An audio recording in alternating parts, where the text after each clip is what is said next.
ayun, isang magandang hapon muli sa ating lahat mga kaibigan. Nandito na naman tayo sa Manila Baywalk Dolomite Beach mga kaibigan. So inaabangan ko dito yung sunset. Yan mga kaibigan. Sa dami nag-aabang mga kaibigan hindi natin nasilayan na sunset mga kaibigan. So, makulimlim.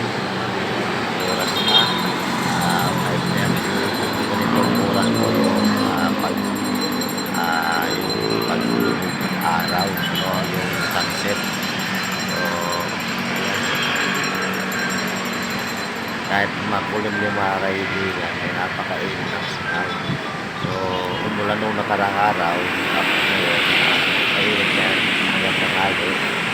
Tapos ayan, medyo malimlim na naman. Kaya ako nagmadali pumunta dito mga kaibigan is inaabangan ko rin yung sunset. Pero hindi ko inaasahan na ito yung ating magagawin. No?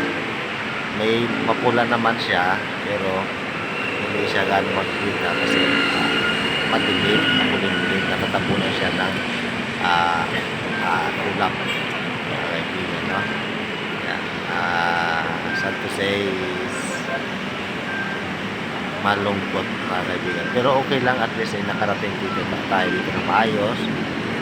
Masalayan natin yung isa sa pinakamagandang pasyalan dito sa Manila Baywalk Dolomite Beach, no? Nung araw kasi mga kaibigan, dito ko lang nung dumadaan ako dito dati, talagang napakabaho dito at that time yan, yan gilid na yan, wala pa yan dolomite na yan mga kaibigan, wala pa yan buhangin na yan. So masasabi ko sa inyo, napakabaho. Ngayon almost 3 years na, 4 years na, napakaganda, napakalinis mga kaibigan, no? Ilang taon na rin na nakalipas. So makikita mga kaibigan, sa dami nag-aabang ng sunset dito mga kaibigan, makikita natin ang ating mga kabayan. Dahil ganitong oras ay napakaraming tao mga kaibigan, no?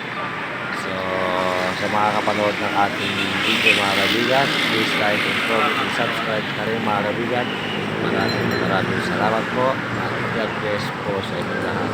So big shoutout po sa inyo lahat mga kaibigan, sa mga foreign followers. Shoutout po sa inyo lahat and God bless, mabuhay po tayo mga kaibigan.